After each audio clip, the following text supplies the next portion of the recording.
Today on Getting Real with the Housewives, Garcelle Beauvais tells us what she really thinks about Erika Jayne staying in touch with Tom Girardi. It takes a while, let me tell you. It takes a while. It's not a switch you can just turn on and off because somebody, you're no longer with them. Do you know what I mean?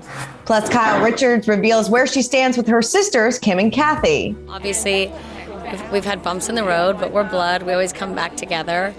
And Crystal Minkoff tells us why she wasn't afraid to ask the tough questions this season on Real Housewives of Beverly Hills. And I feel more comfortable in our friendship to ask those harder questions because I will always be on the side of victims. And we got our first look at Real Housewives of Dubai and wrap up this season of New Jersey. Plus so much more on today's Getting Real with the Housewives.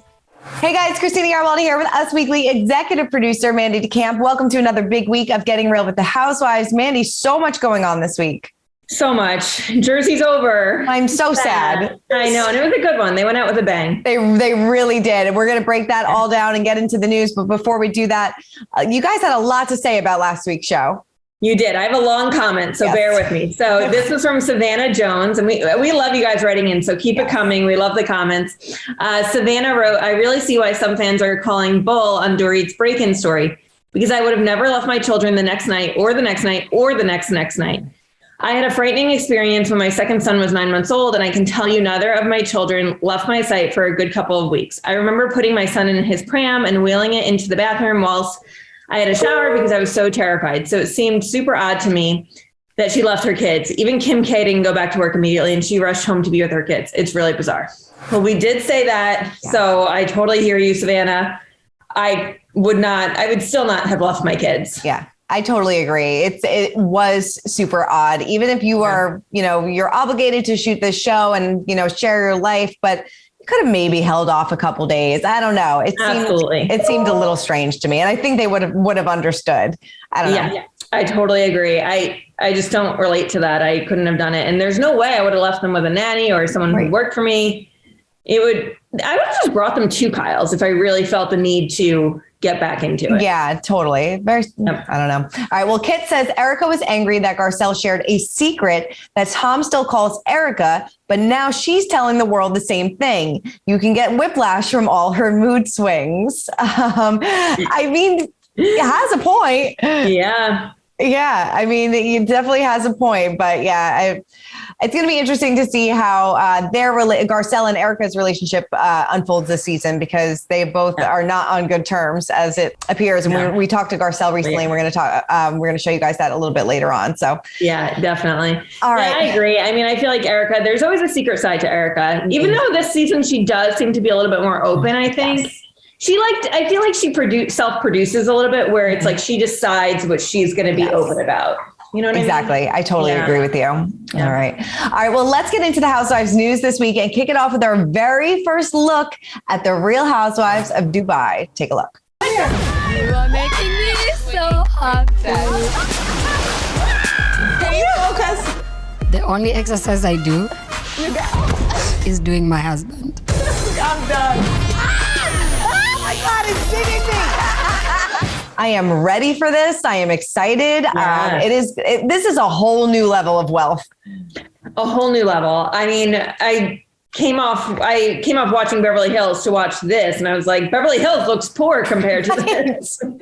These ladies have money, and it's hard because, I was reading some of the comments on the trailer, and everybody is so excited, but it's hard because we don't know these women. Obviously, we know Caroline because we've seen her on the show before, and we got a pop in from Phaedra Parks from the Real Housewives of Atlanta. So random.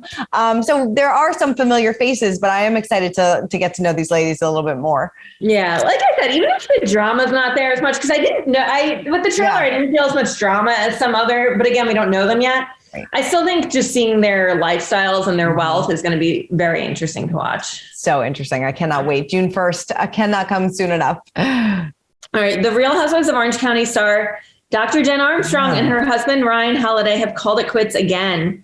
Were you surprised about this one? Not at all. Were you? Yeah. Not even a little bit. No. I honestly, when I read, I saw just Dr. Jen in the subject line, I knew what it was going to say. Yeah. No, this had the writing on the wall from the, pretty much the very first time we met them. So anyway, according to the court documents obtained by Us Weekly, the 42-year-old plastic surgeon filed for legal separation from her spouse earlier this month. The Bravo star listed irreconcilable differences as the reason for the split. She's seeking legal and physical custody of their 3 kids, asking for Holiday to have visitation, which is interesting because he took care of them. He did. He was home with them a lot. Yeah. So now he's just getting visitation. Very the reality star also wants the court to terminate spousal support for both parties. She admitted to us in February that the twosome even briefly split after filming Wrapped. In her legal paperwork, Armstrong lists their date of separation as September 8th, 2021. Okay, so in a statement to Us Weekly, she said, Ryan and I are taking some time apart to focus on ourselves and our children. While we are very sad, we are hoping that we will heal and be even stronger as a family. We ask for patience as we navigate this new chapter in our lives. Back in February, she told us that the two had separated for a month and that she felt the split made them stronger and she had more of appreciation for their relationship. Clearly that didn't last. Yeah. She said it got worse and then I turned a corner and came back around. I got better. Armstrong also admitted, however, that she didn't like letting cameras into their marital woes. I mean, this show will break or make your marriage, I think. Yeah. And you could tell from very early on that he was not comfortable having cameras around. He did not want to talk about his personal life. I don't think he realized how involved he would have been on the show. I think he was like, okay, you do this. This is something for you. And didn't think that they would peel the layers back on their marriage. It's sad. You know, they have like 3 young kids. Hopefully then maybe this time apart, like she said, they can heal and kind of work things out. But I don't know. Yeah. I know. Can't say we didn't see it coming, but it's still sad. I know. Well, another Housewives split that we probably saw coming, this one out of Miami. Now, this is messy. So Lenny Hochstein confirmed to Us Weekly that he and Lisa are divorcing after nearly 13 years of marriage. Now, the news came after Page Six reported that the plastic surgeon was spotted partying with model Katharina Mazepa at a Miami club on May 7th. So he denied the breakup rumors at the time, but Page Six reported that Lisa and co-star Larsa Pippen confronted Lenny at the venue. Hopefully cameras were rolling for that. He told us that Lisa and I are getting divorced. A few weeks ago, I denied this because I am trying my best to protect my family during this process. It is true that I am seeing Katharina, but none of this happened until after the decision was made to get divorced. This is a very difficult time, and I would ask for some privacy so that we can best take care of our children who mean the world to us. So Lenny and Lisa tied the knot back in October of 2009. They share son Logan, who is 6, and daughter Elle, who is 2. Well, shortly after, news broke, Lisa then spoke to us and said, with 2 young children involved, as a mom, I'm going to focus all my energy and time on them. I'm blindsided by his behavior and reckless handling of the situation. We saw on this season of Real Housewives of Miami that they almost got divorced during the show's hiatus. But back in March, she told us that they were in a good place. Clearly, if she's blindsided by his behavior, she didn't see this one coming. No. I feel like anytime, though, it's the same thing with Dr. Jen. Anytime there's an inkling of trouble on the show, the second that show ends, it's coming out. Oh, it's coming out. Mm-hmm. Yeah, because when cameras aren't there, imagine the things that are happening and they're saying. Oh my God. And then this season of Miami, like they had so many awkward moments and you could just tell that she wanted to save this marriage so bad. And he was like checked out. So not surprising. Makes me a little worried about Jen and Bill from Jersey. Now that the season's wrapped, they're alone in their house. And I mean, maybe they're filming again. I don't really know. Yeah, I don't know. But it's that quiet time of like just the 2 of them. Are they going to make it? I don't know. Right. I don't know. All right. Well, getting back into Dorit. So after Dorit alleged that she'd never heard from former Real Housewives of Beverly Hills star Lisa Vanderpump after her home was burglarized, Lisa spoke out, tweeting, setting records straight. Of course, I reached out to PK, and yes, after the accident, not a word from any of them, but that's okay. I had pillars of support. The Vanderpump Rules personality came armed with receipts, sharing an alleged text message exchange with the businessman. She allegedly texted PK, I'm so sorry to hear what transpired. Glad that you're all safe. Dorit made headlines on Watch What Happens Live with Andy Cohen when she alleged that she had not heard a word from Mr. Restaurateur in the week of the incident. PK fired back on Instagram with the caption, I've brought in London's best team to help me locate the text that LVP apparently sent. We'll keep you all informed on their progress. Oh, man. I'm team LVP on this one. I believe that she sent a text to PK, but who knows? Who knows? Somebody said in one of the comments, they made a good point that PK and Dorit possibly could have Lisa's number blocked. And that's why they didn't get the text message. So maybe that happened. But I do believe that, you know, I feel like LVP would send a text message. You know, it was like a life or death situation. So I feel like she would reach out. I agree. Puppygate aside. I just love that Lisa is still involved in all this drama and she is not on the show. I also love that she's really not afraid to clap back anymore and show receipts. Yeah, she's armed with receipts. I love it. Yeah. All right. Well, Garcelle and Kyle Richards are speaking out to Us Weekly following the premiere of Beverly Hills and the scene between a producer and Erika Jayne that, of course, got us all talking last week. Erika, of course, refused to answer a producer when she was asked about her ongoing legal issues during a confessional. Here is what Kyle and Garcelle had to say about that. And Garcelle also revealed where she stands with Erika today. Take a look. It's so funny. Whenever I see that, I'm like, oh, gosh, what did I say that I wasn't thinking, you know, because I think you think, well, they're not going to use those things. And then sure enough, you know, breaking that fourth wall is always so fun. Yes, of course. I mean, of course, that was awkward. But, you know, she's doing her thing and she's defending herself. And I think it's going to be a great season. I really do. Right. And she still says, like, you know, she talks to Tom, like, she's still mourning her marriage. You know, you know, what's your thoughts on that? Like, it takes a while. Let me tell you, it takes a while. It's not a switch you can just turn on and off because somebody, you know, you're no longer with them. Do you know what I mean? So, and she was with him for a long time. So even with me, you can't just switch off. I love you today and I don't love you tomorrow. It takes time. Yeah. And now, are you and her past the whole book thing with social media where she threw it away and then? I haven't seen her. I haven't seen her. Yeah, it does not seem that Garcelle and Erika are in the best of places. No, I mean, she didn't give much of an answer, but I think that says everything. I think it does too. And following up on that, Kyle also revealed where she stands with her sisters, Kim and Kathy, after all that reported drama that goes down this season between the two of them. Take a look. Well, my sisters and I are good right now. You know, obviously we've had bumps in the road, but we're blood. We always come back together.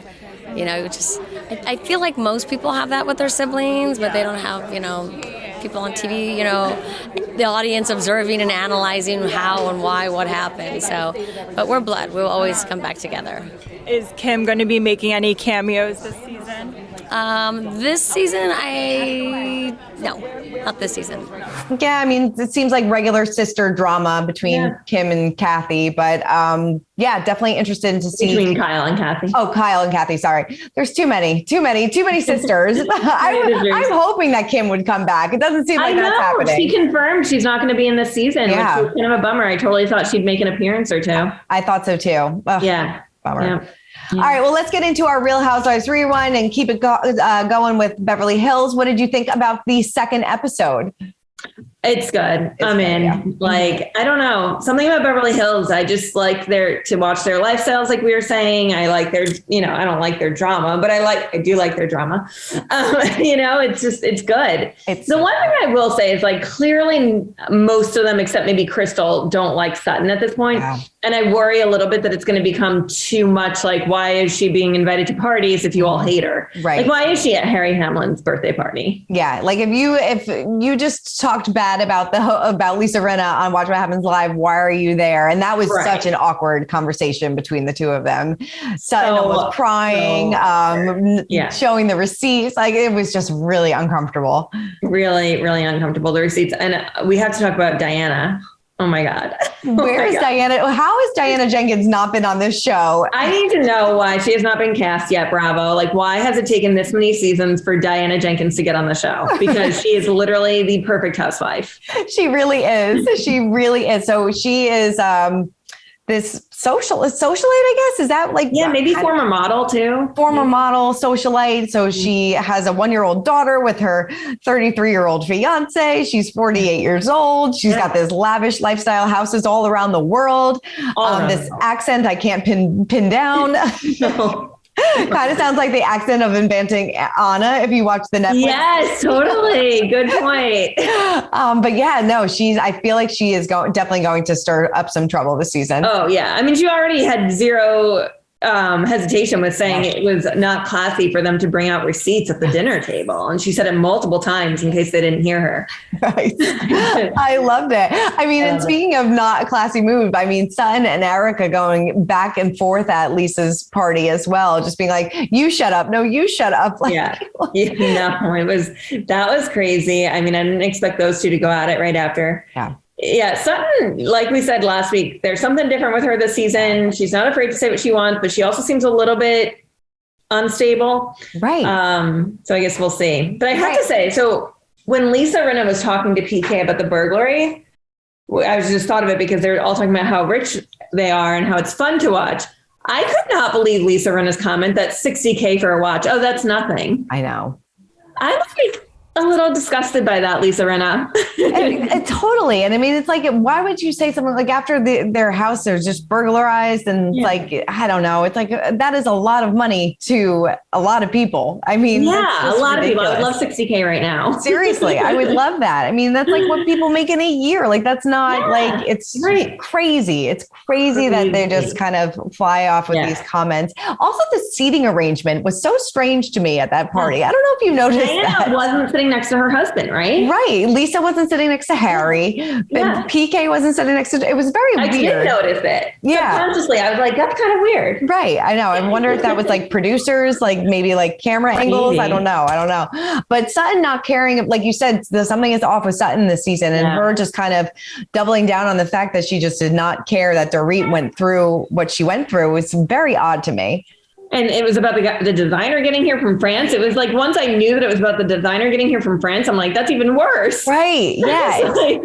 I wonder if she just wants to cause trouble this season, or if she's just, I don't know, kind of just checked out. Right. She's like kind of checked out, but is she doing it on purpose? I don't know. I don't know. I can't figure it out. I don't know. Also, wait, sorry. We have to talk about the Cartier jewelry collection on Diana. Oh my God. It's like, again, speaking of just no idea what goes on in the real world. Just like a walking Cartier store. I love it. Yeah, good for them. Good for them. But before we get into Jersey, let's get into our real talk, because we caught up with Crystal Minkoff recently, who told us why this season she is not afraid to ask Erika Jayne the hard questions. Take a look. I know that you and Erika kind of go at it this season, and that infamous line in the trailer where she says that it's cool to be siding with the victims. I mean, what was kind of going through your mind in that moment? Were you kind of completely taken back and being like, oh my God, did that really just happen? But I'm always taken back when people yell at me. Last year I was brand new, and it all was unveiling itself, what was happening in her life.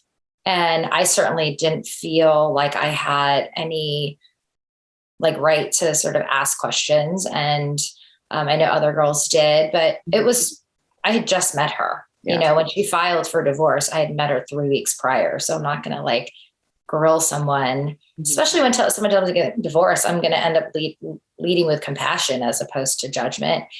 And, but it's a year later and things have settled, and now it's really the aftermath. And I feel more comfortable in our friendship to ask those harder questions, because I will always be on the side of victims. And that doesn't mean I'm against others, but in this situation, there's a lot of people that were hurt and are owed a lot, and I will speak up for them.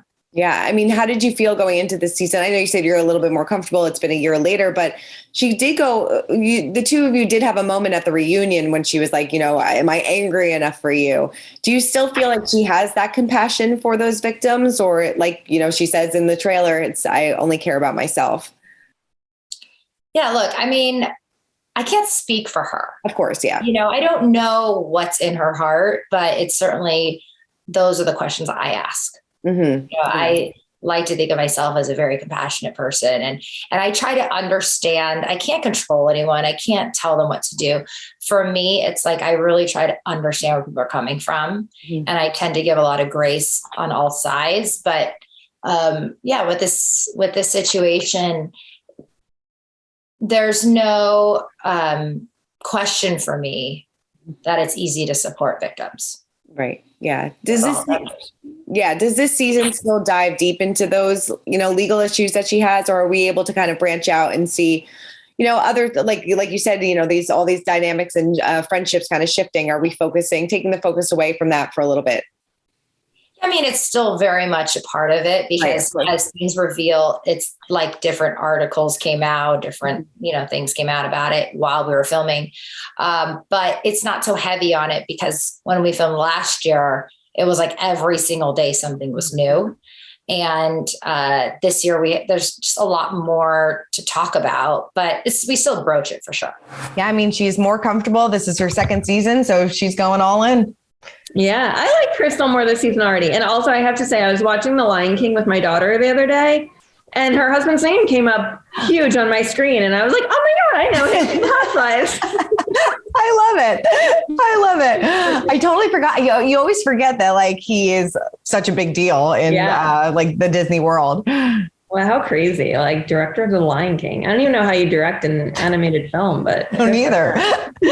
But it set up for a nice life. Yeah, it sure did. Totally. All right, time to break down New Jersey, the final part of the reunion, part 3 last night. So first, obviously, we started with Jennifer Aiden versus Margaret Josephs. Mm-hmm. What did you think about how that all transpired? I mean, I think they handled it as best as they could. I mean, they did kind of resolve it this season. So to see them kind of go back at it, like I was like, why are we rehashing this again? I mean, you made amends, and it seemed like they both like kind of respected each other's position. Jennifer admitted to, kind of stirring up trouble in the past. Margaret said that she didn't want to do this on purpose to hurt the family. I feel like they have both moved on from this. I agree. I agree. Well, like they're being adults about it. Sort of. But we got to get into the Louis of it all because this is what it was really all about. Yes. I was surprised. I mean, I didn't hate him in that reunion. I thought he handled himself really well. He's a person. Right. Right. At least like finally he was able to speak. He owned up to what that weird video was, the troubling relationships. I mean, I'm sure he's still like covering some things up. But I mean, at least like he said his side. Teresa didn't cut him off. And like, if he just did that from the beginning, yes, we wouldn't have had storylines this season, but he would have cleared up a lot of stuff early on. I know. And I couldn't believe he got fired from his own company. Yes. And I like that he didn't blame Margaret for it because it is his exes who are speaking out. Even Andy Cohen, who tries not to take sides during reunion, was like, are you in touch with his exes? No. Then it was your exes that spoke out. Right. She's just trying to put the blame on Margaret. And it's the exes that are speaking out. And, this is the kind of lifestyle he signed up for now. If you are dating Teresa Giudice, a lot of your dirty laundry is going to come out. And that's what happened. But the fact that he wants a Sex and the City wedding just blows my mind. That was a little weird, not going to lie. Like, really? That's your favorite show? I'm like, I love it. Not even like the TV show Sex and the City, like the movie Sex and the City. Yes, just wants to go to the diner, go to the courthouse, low-key wedding. I'm into it. Totally into it. But yeah, like Teresa just does not forgive anybody. Like she will not break at all. No, it's very strange. Won't. Even with him whispering in her ear saying like, please calm down, please calm down. Yeah. She still wouldn't do it. It'll set it up for next season. I'm sure that this will spill over into next season, but it doesn't look like Margaret's scoring an invite to that wedding anytime soon. And then like Frank not liking Dolores's new boyfriend. I feel like that's going to cause a lot of tension. Yeah. I'm so intrigued by Frank. I think everyone is. I see you guys comment in our comments about Frank. He's pretty hot. He's so not high, but he's pretty hot. He really is. I get it. All right. Moving on to Atlanta. Kenya had this big tea party for Brooklyn for her 3rd birthday. Mm-hmm. I know my 3rd birthday party for my daughter did not look anything like this. No, Atlanta does their parties better than I think any other city. I mean, a 3-year-old's birthday party and it has a step and repeat basically. Right. And the fact that that she actually thought that all those kids were going to sit down and have tea. Yeah. Bless her heart. Yeah. And then you're inviting all the housewives, expecting them not to fight at the 3-year-old's birthday party. Right. Insane. I mean, the shady tea game was a good idea. Yes. But the whole candy sucking D in the locker room, not third birthday party conversation. No, they need to not be invited to children's birthday parties. Like, I get why that woman got up to leave. Like, yeah, I totally get it. But then, so we have this whole back and forth with Sheree and Drew about this assistant who seems to be the problem. It's like the two girls shouldn't be fighting. It seems like it's all about this assistant. Yeah, I'd love to hear from this assistant to, hear their side of it, because I feel like we're not getting the full story here. I mean, I don't know if they were just doing work for Sheree and like kind of not like just for fun, like an intern or something, then that's a different story. If she was specifically asking them to do things and she wasn't paying them, I don't know. I don't know either. I would love to know what you guys think in the comments. Are you team Drew or team Sheree on this one? Yeah. And then it seems like there's some issues that going on between Candy and Todd. It doesn't seem like they're on the same page. Like he's a little resentful of Candy, in her career because she's so busy.